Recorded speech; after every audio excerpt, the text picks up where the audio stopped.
Welcome, fantasizers. This is your Big Fat Fantasy coming to you live once again. And today we're going to be going into our Dynasty League. We're going to be deep diving into our draft strategies, our trade strategies, and our overall philosophies for the year. Yeah, once again, we are your Big Fat Fantasy. Welcome into episode 3. I am Nicholas Logan, and this is Anthony Bravo. And today we're going to start you guys off. The NFL just finished preseason week 1. So we're going to start it off. We each picked 3 players that we liked from the first week of preseason. Players that have fantasy appeal. Mostly young players that aren't going to go early, but showed a lot of promise their first preseason game. So I'm going to start it off with George Pickens, wide receiver from the Pittsburgh Steelers. A lot of promise, a lot of hype in training camp. We talked about it in our last episode when we did the tier list. I like George Pickens a lot. That's why I drafted him. I felt like he was the steal of the draft in the NFL. He won in the second round. He was supposed to be a top wide receiver chosen, but he had an injury, and they said he had off-the-field issues.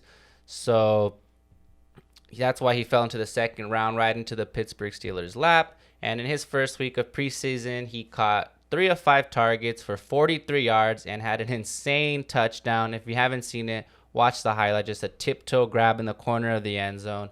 Just looks like an absolute beast in his first week of preseason. I'm excited for him right now. He's getting drafted after Deontay and even after Chase Claypool. So I'm drafting him over Claypool all the time, and he showed why Pittsburgh really likes him and why they think he's the steal of the draft. So circle George Pickens. Check him out for the next couple games in preseason and see what he can do. Keep your eyes on George Pickens. Definitely a late draft steal to get George Pickens. He's definitely going to be a sleeper. Yeah, for sure. I'm going to go into my first sleeper pick. It's going to be Malik Willis, quarterback, Tennessee Titans. First preseason action, he completed 6 for 11 passes for 107 yards and a rushing touchdown. It was in a loss, but, Ryan Tannehill's getting old. Still a productive quarterback, but if you're drafting Ryan Tannehill, I suggest you go after Malik Willis for sure. Definitely shows Lamar Jackson-like skills, and with the right situation, I think he can be somewhat of that kind of player. Yeah, I agree. And keeping it in the quarterback position, my next sleeper is going to be George Pickens' teammate, Kenny Pickett.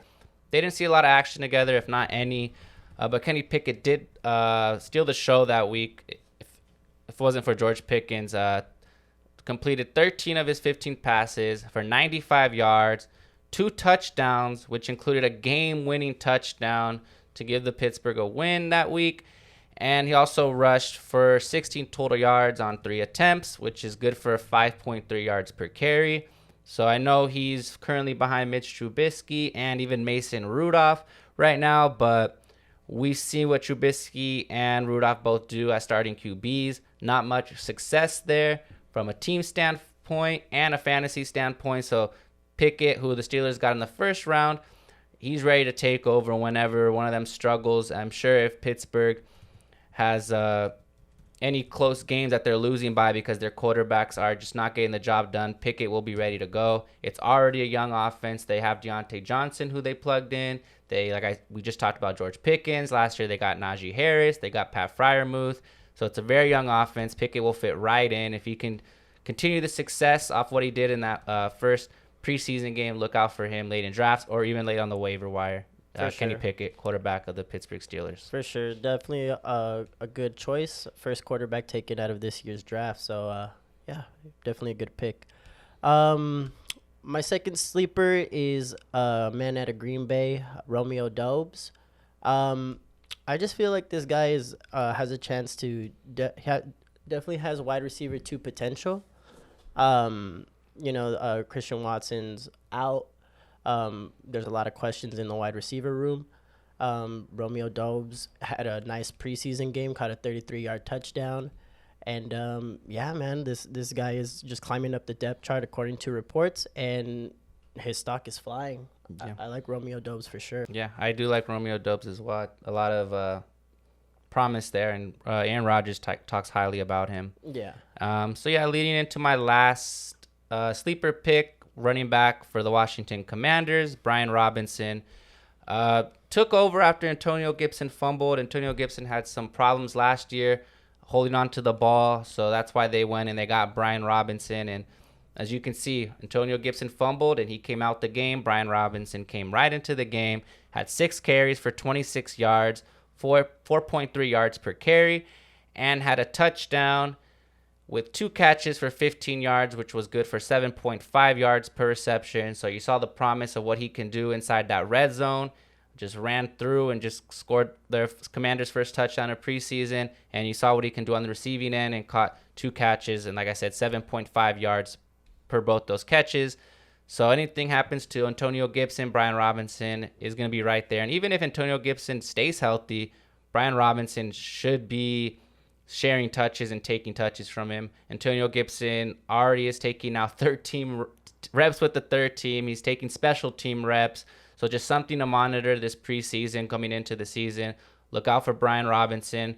Head coach Ron Rivera already said in the beginning of the training camp that they were already going to share touches. So if Antonio Gibson continues to struggle and Brian Robinson continues to succeed, it will be his backfield in no time. So look out for Brian Robinson going super late in a lot of drafts. Yeah, Antonio Gibson, definitely a risky pick this year, and we mentioned it in our first video.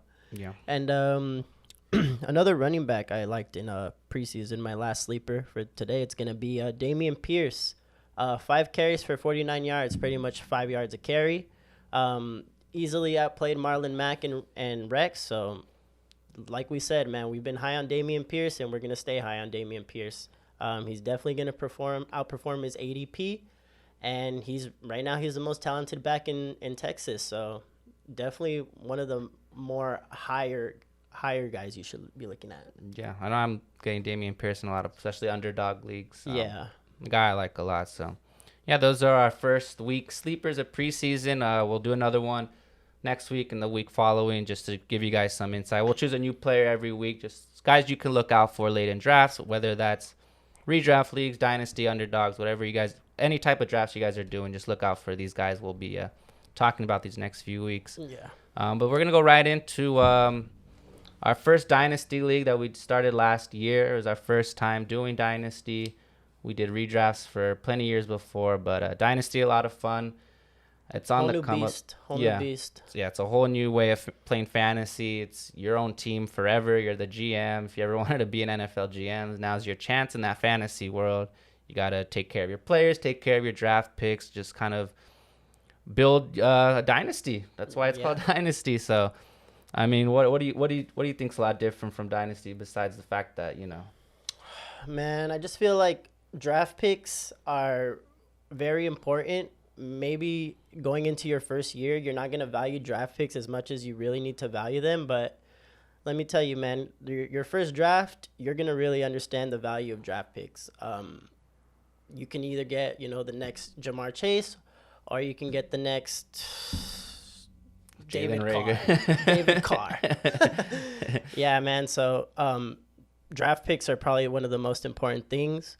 Also, being alert on the waiver wire is very important. It's very important in redraft, but in Dynasty, it's a whole different beast. You can pick up, if a starting running back gets injured, you pick up his backup. That's your running back for for however long the starting running back is injured. And if the starting running back doesn't come back the same, then that's your guy for the next couple of, who knows? Yeah. Who knows? It's an endless world of possibilities in Dynasty. So yeah, I mean, look at like Rashad Penny last year, Elijah Mitchell, or Amon-Ra St. Brown, guys that you can kind of build a little future around these young guys. So there was like 5 teams in our league that had Amon-Ra St. Brown, and he didn't pop off until he went to like the 6th team in our league. Yeah, and then that guy ends up winning the championship. Yeah. So. Yeah, that's very right. My main advice, I'd say, just go into it with people you know and like. That's what keeps the season going. Of course, this NFL offseason is probably the busiest, most intriguing offseason that I could ever remember. Yeah. Just people getting traded, franchise QB, superstars just getting traded. So, But what really makes it fun is the guys in your league. Of course, and that's the same thing in redraft leagues. With dynasties, it's a year-round thing. You're gonna be with these guys for a very long time. You're gonna be dealing with these guys for years. However long you're gonna keep this dynasty league up, it's gonna be running. So these guys are gonna be your friends for a long time, man. Yeah. So just make it fun, and we're just gonna get right into. We'll show you guys our draft board and how it looked our first year, and. Yes. Bravo will start it off since he was drafted before me. He had the 5th overall pick last year. 5th overall pick, man. And primarily I was going into this draft already knowing I was going to draft a quarterback with my first pick because it's a super flex. So I went with Herbert, man. Mahomes and Allen, first 2 quarterbacks off the board. So Justin Herbert, my man. That's who I went with. As I was going on in my draft, I saw the running backs the primary running backs start to fly off the board, so I went with Nick Chubb, Clyde Edwards-Helaire, and then Travis Etienne right after. And a week after this draft, Travis Etienne has his Lisfranc injury, and he's out for the year. So I pretty much was stuck with Chubb and Edwards as my primary running backs. I drafted Allen Robinson with the 5th pick.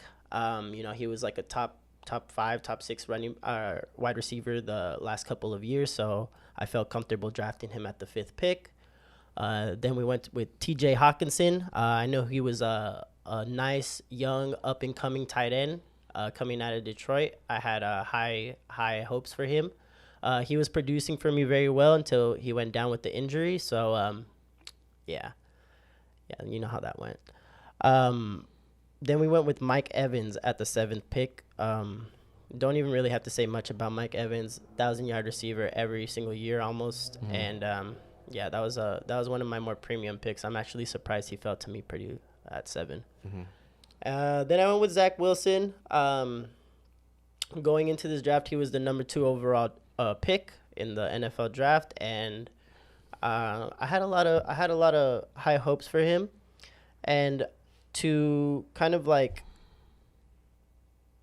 how could I say it?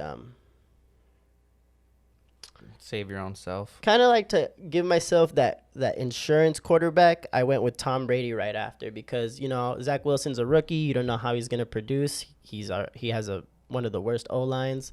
And I was kind of shaky even picking him. But right after I drafted Brady, I was real comfortable because I'm like, ooh, Tom Brady, man. Yeah. Tom Brady at the 9, you can't go wrong. Yeah, he finished number 3 last year. Yeah. So, and I think Herbert was like number, 2. 2, yeah. So I had the 2 and 3. I almost won it. The rest of my picks: Michael Gallup, Terrence Marshall, Irv Smith, didn't really do much for me throughout the year. Brandon Cooks and Kadarius Toney and Ramondre Stevenson, I would say, were my more valuable picks. Even though I did end up dropping Ramondre because he wasn't producing for me at first, he would be a nice running back to have right now. Yeah. And, the rest are kind of just, waste just guys picks. You got to pick up. Yeah. Yeah, I agree. I mean, that's the thing with Dynasty, too. You can get those late, young sleepers. Like, no one really knew who Toney was, Ramondre was. Brandon Cooks is Brandon Cooks. But, those 2 young guys now, they're becoming the vocal points of their team's offense now. Yeah. And maybe they probably didn't even get drafted in redraft leagues. Maybe got picked up after one good week, and now this year they're gonna be a whole different animal. So I kind of my draft strategy actually going. I was the 9th pick overall. Was I wanted to go quarterback. Like, he got Herbert, his team's quarterback. Now you got to watch every Chargers game and have him. I really wanted Dak Prescott with that pick right there. I would just love to have him on my dynasty team forever. Just watch the Cowboys games and just, be happy having my own quarterback. But he went right before. So then with the number 9, I did go Kamara. I was going to go Jonathan Taylor with that pick. I really was like, this guy's young. He had a good season last year. He's going to be playing around a good O-line. He's the only back there. But it was Kamara or him. And I was like, I have a better chance getting Jonathan Taylor on the turnaround than I will Kamara. If I don't get Kamara now, he's going to go next. And I'm pretty sure the guy after me, he got Dalvin. Then after that was Henry. It probably would have been Kamara with either of those 2 picks. Yeah. But so I was very fortunate that Taylor came back around. I stayed with the running back position and just went Swift right after, another young, good running back. So right there, I was like, okay, I don't have to worry about a running back for really the rest of the. That's a three-headed monster, right there. Yeah, I didn't have to worry about a running back for the rest of the draft. So, and I know quarterbacks were going fast, but in my head, I was like, there's some good quarterbacks. I feel like in the NFL, especially, every team has like a starting quarterback. They're maybe not as good as like a Josh Allen, Mahomes type guy, but you can get some fantasy value, especially in a super flex league where you're starting 2 QBs. You can pick 2 guys that will have breakout weeks 1 week. So for me, I wasn't really that high drafting a quarterback early unless it was someone I was really, really comfortable with, like any of those guys I won in the first couple rounds, which, they all got taken ahead of me. Then a running quarterback didn't even get drafted in the 3rd round. Trey Lance, the only guy in the 4th round. So I really just wasn't that high on a quarterback. For me, I think running backs, especially, obviously, in redraft leagues, they're very hard to come by. They're a dime a dozen. I thought if I can have that same strategy in Dynasty and start, like what Bravo said, with a 3-headed monster and then build my team around my running backs, I can find a good starting quarterback on another team later in the draft, which is what I did. I got Kyle Pitts there. I saw the tight ends kind of going. I went Kyle Pitts. I'm like, hey, if I can get the young tight end and Kyle Pitts, I will have him forever. I will never really have to worry about getting a tight end. We'll have to just pick one off waiver wire every year if he gets injured or for his bye week. But I was like, I get Kyle Pitts now. That's just a steal at number 4.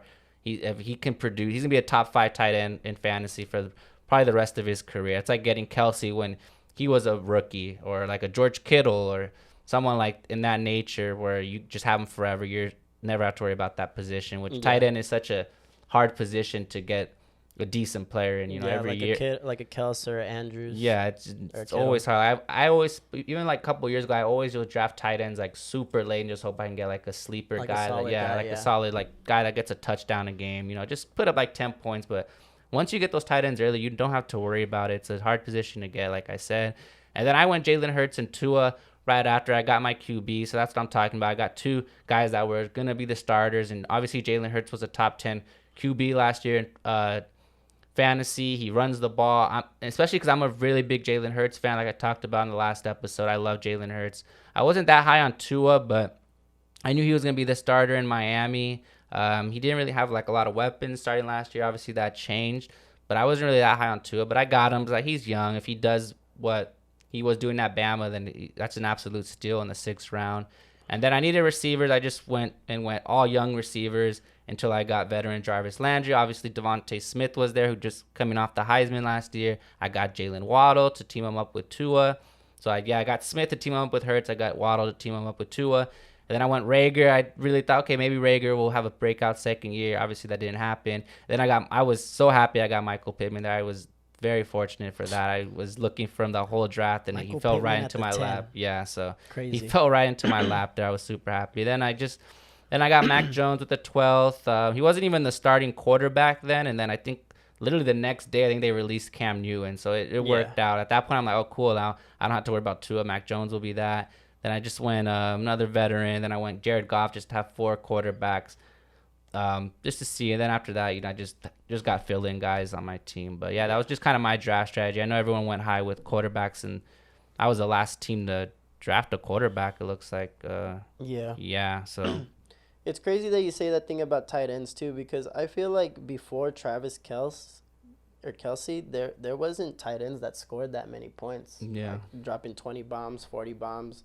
I feel like now, because Travis Kelce and the Mark Andrews are out, all these tight ends, they want to be like wide receivers now. They want to just start dropping wide receiver numbers.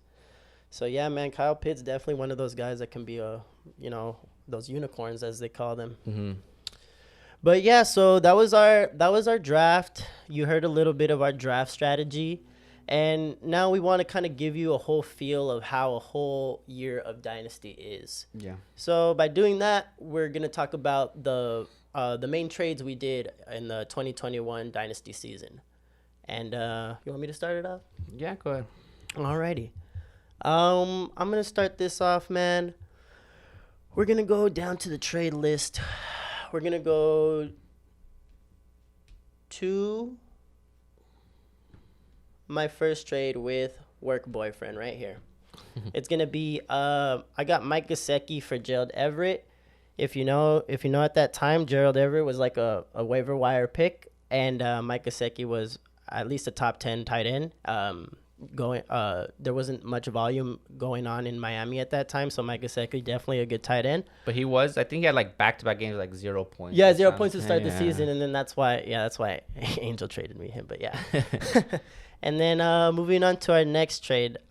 This one's a little bit regretful, I'm not gonna lie to you, looking back at it, but at this point, man, I was kind of just thinking, I wanna go for it all. It's my first year in Dynasty. I feel like my team is, getting there. I'm building it. So Travis Etienne, he was out for the whole year. Darrell Henderson was the RB1 at the time in Los Angeles, putting up about 15 points. I'm not too sure the exact amount, but he was putting up about 15, 20 points here and there. And looking back on that trade, I could have been a little more patient, man, but like I told you, I wanted to go for the chip. I wanted to go for my first year championship. It didn't work out that way, and that just goes to show you, man, like sometimes you shouldn't take risks that you don't need to take. Bringing me to my second trade. My second regretful trade, it's going to be TJ Hawkinson, a 2022 first and a 2023 first, and 2023 second and 2023 third. For Cam Akers, Tyler Lockett, and Gronk. So this is playing a part into my I want to win it all, my first year strategy. I have Henderson. I wanted to have Akers so I can have the duo. And, I gave up more value than I got in return. And, I made a good little run in the championship. But if I can give you some advice, stick with your team, even if you're having a bad first year, because the second year, you'll really see what your team is capable of.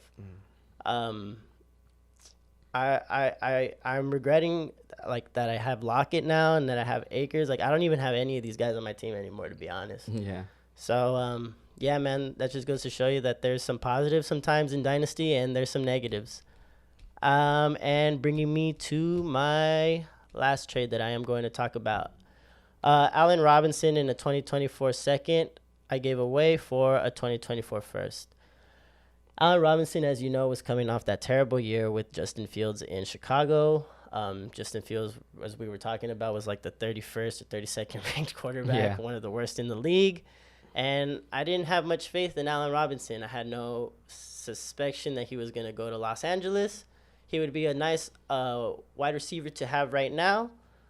But I'm pretty comfortable with where my team's at. When we continue on with the video, we're going to show our final teams and our direction going into this year. So I'm pretty comfortable, man, to be honest. So yeah, definitely. And so I know he regrets a lot of his trades. For me personally, I don't have any regrets with my trade. I think I really like my team with where they are. I feel like I have the best team in the league. With the best chance of winning it, not even this year, but to compete the next few years. So going to my first trade, I said, with my draft strategy, I wasn't that high on Tua. So come a few weeks into the season, I did not mind trading Tua, which is what I did. I ended up trading Tua and then his main wide receiver, Jalen Waddle, which hurt me. Then just Tyler Higbee. I didn't really have no need for him. I already had Pitts at that point, Freiermuth. I was like, I don't need Higbee. Traded him. I got back Kenyon Drake. I was like, Josh Jacobs has injuries. He could fill in. Just got a few handcuffed running backs. I got Kenyon Drake. I got Sony Michel, who was the backup then for the Rams. And then I got Tyson Williams. He was the main back for the Ravens. And as soon as I traded for him, they stopped using him. Yeah, they stopped. Yeah, which was crazy. That. And that was kind of like the running back that I really liked. Yeah. But then I got Marquise Brown in that trade. And he ended up finishing as a wide receiver 2, I believe, last year. Was one of Lamar Jackson's main targets and weapons after Mark Andrews. So even though I traded away Waddle, I kind of got back the return in Marquise Brown. And then I got a first-round pick for this past draft in 2022. I ended up using that pick to get Breece Hall. So it absolutely worked out. I mean, I got Marquise Brown, ended up trading him later, which I'll show you. I got that Breece Hall in that, and all I had to do was trade away Tua, which I didn't really want in the first place, and Waddle was the only one that I kind of regret trading. And then later on in the year, I kind of fell into – I had Jarvis Landry and Jared Goff, who I drafted, both veterans. But at that point, I was either going to make playoffs with my starters, but I really didn't need that depth with them. I was either like, okay, I'll make playoffs with my starters. If I don't make playoffs, maybe I can get some young, promising guys in return. So that's when I traded Landry to Bravo here and Goff to Bravo. And I got back Zach Wilson, a young quarterback who wasn't producing at all at that point. It was looking like a bust. And who knows, he still could be, but I was happy that I mean, over Goff, I think he has a little brighter future, especially in Dynasty. I got back Laviska, who I really wanted to draft, but I wasn't able to, even though I don't even have on my team anymore. And Brian Edwards, just two young guys who maybe they could have worked out. Obviously, they haven't yet. I mean, Brian Edwards on a whole different team. Now Laviska has a lot of other guys he's playing behind now in that wide receiver. But I do have Zach Wilson. I feel like that was just a steal for him. That's really the only like two main trades I did during the season. I did a lot of like mini trades of like just trading some guys for 3rd-round picks or 2nd-round picks. Just nothing really too big, just to kind of build my future. Like I said, he was all in it to win it last year. I was just kind of in it like, hey, if I can get in the playoffs and win, then I will. If not, like I'm just gonna start kind of building my future, which is why I like where my team is now. And then in the off season, I did another trade with Bravo here. I gave him Alvin Kamara and Marquise Brown, and I gave him 2 3rd-round picks and he gave me in return Mike Evans, Clyde Edwards, and Gabe Davis. This was right after it. Yeah, I think when Gabe Davis had that breakout game too, even, and Mike Evans was, kind of on the elder side. I think he did it more for the Kamara upside over the Clyde, and even now it's like I'm trying to get rid of Clyde. I'm not really high on him, but I have so many backs on my team that he's playing behind. Like, I'm not even that concerned. But I needed receivers. I'm happy that I got Mike Evans and Gabe Davis. And it worked out. I mean, now I'm like, damn, Marquise Brown's on the Cardinals now. This is before the trade, and he's probably has a little more fantasy potential over there in at least the first 6 weeks with DeAndre out. But Mike Evans still gonna be a beast. Gabe Davis, if he can continue what he did last year in that playoff game, it'll work out. So. That trade was also before Kamara punched a dude in the face in Vegas. So yeah, that was like the day before. Probably the day before, literally the day before. Yeah, I was like, so after I was like, damn, I was kind of regretting trading Kamara, but like I said, my running back room was kind of stacked at that point. I already had the first overall pick going into the next draft. I'm gonna get Breece Hall with that, so my running back room was kind of filled. I'll take the risk on Clyde. He's a little younger than Kamara, but yeah, it worked out. So yeah, that's kind of just like what goes on during the season and the off season with trades. So I actually had a way more productive off season regarding transactions than you did. I'm just gonna start it off. So I kind of had a dream that Tom Brady was gonna retire. Everyone in the chat, in my league chat, knows this. I had a dream Tom Brady was gonna retire. Right? Had a bad feeling. Traded Tom Brady, Mike Evans, Tyler Lockett, and Jared Goff, and a 3rd for Lamar Jackson. Sheesh, what a haul. Literally, a week or two before Tom Brady announced his retirement. Mm. I was so happy. You guys would not understand how happy I was that I got rid of Tom Brady.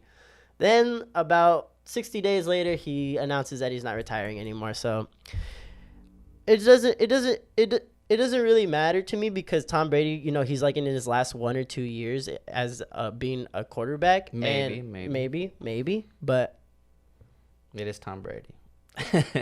We don't know. So in my eyes, I was still kind of happy that I got Lamar Jackson. He has nice fantasy upside. Always good fantasy upside if you're a running quarterback. My next trade, I traded Nick Chubb for Scary Terry and a 2022 first and a 2022 second. I ended up drafting Jameson Williams with that first that I ended up trading for Garrett Wilson. So I like that trade. Pretty much Scary Terry and Garrett Wilson and whoever I got with my second pick for Chubb. Mm-hmm. And then I then traded Scary Terry and that first for Mike Evans, Jerry Jeudy, and Gabe Davis. I'm sorry, this wasn't the first I used on Jameson Williams. This one's actually a different first. So I traded a first and Scary Terry for Mike Evans, Jerry Jeudy, and Gabe Davis, which I thought was a win for me. Gabe Davis, high upside. Jerry Jeudy, very high upside with Russell Wilson in town. And Mike Evans always has high upside because Tom Brady's his quarterback.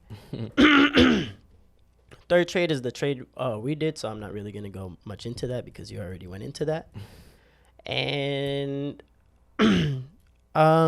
so the person I traded Tom Brady to for Lamar Jackson really wanted Lamar Jackson back.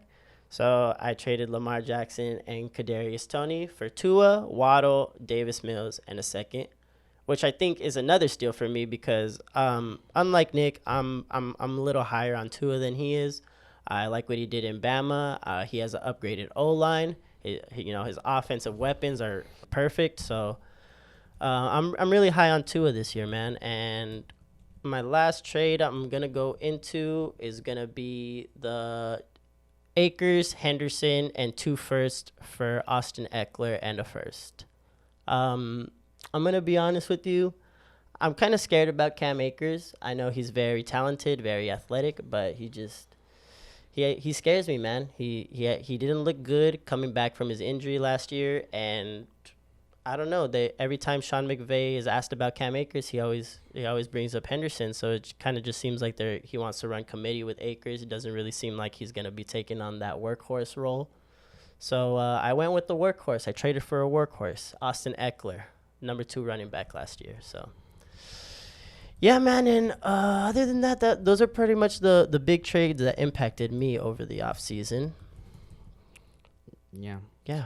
So yeah, we did a lot. He did a lot of trading. I was the first one to do the trade with that Tua trade for that Marquise trade ignited Brown. everything. Yeah, that trade. But after that, I really didn't trade that much. I really like my team. Even now, people are like, "Dude, you don't ever trade anymore." I'm like, I like my team. I drafted my team. That's my team. And even now in the rookie draft, we'll get into shortly, is like the guys I like that I scouted and brought in. Like if you can give me a good deal for these players, I'll do it. But I'm not desperate to really make trades. Like if my guys don't work out, I would hate to see them work out on another team and I traded them for, you know. You build like an attachment to the players. Yeah, exactly. I know a lot of people, they love trading in our league. Like some guys, they'll trade 3 times a week if they get the chance. So yeah. Some of these guys, their team is, they only probably have like 2 people that they drafted still left on their team. For me, my whole team is the guys I drafted. The only guys I think that I didn't draft is Mike Evans, Gabe Davis, Zach Wilson.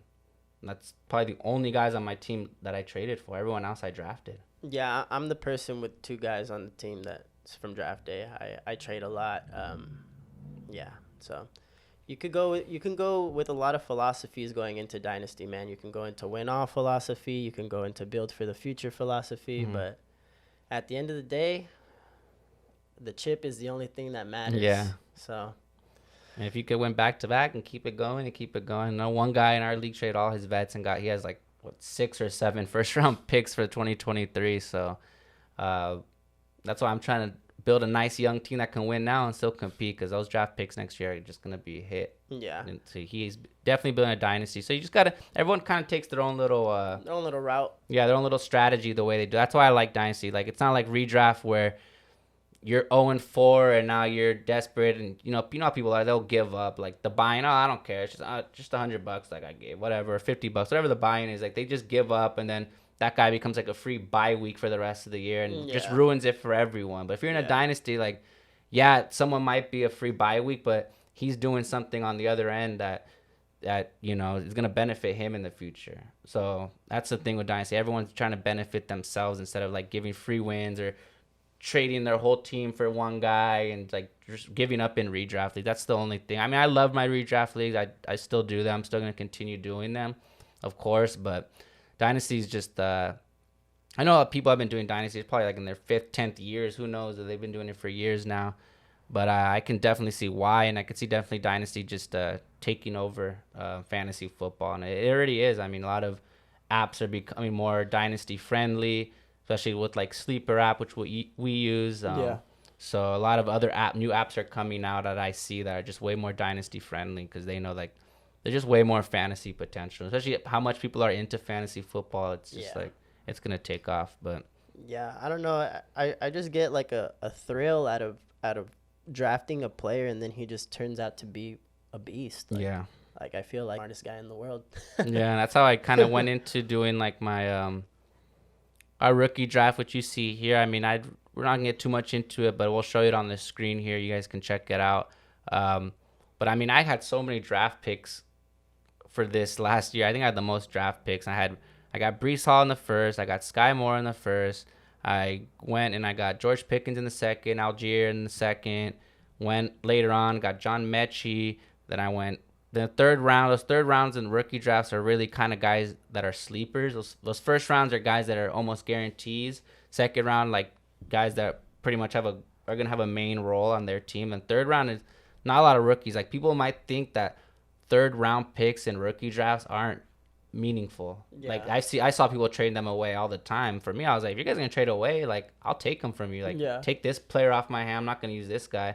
And it worked out. I ended up, like I said, I got Velus Jones in the third. I got Keontae Ingram. He's still young. Who knows what his role will be in Arizona? But I got Romeo Doubs.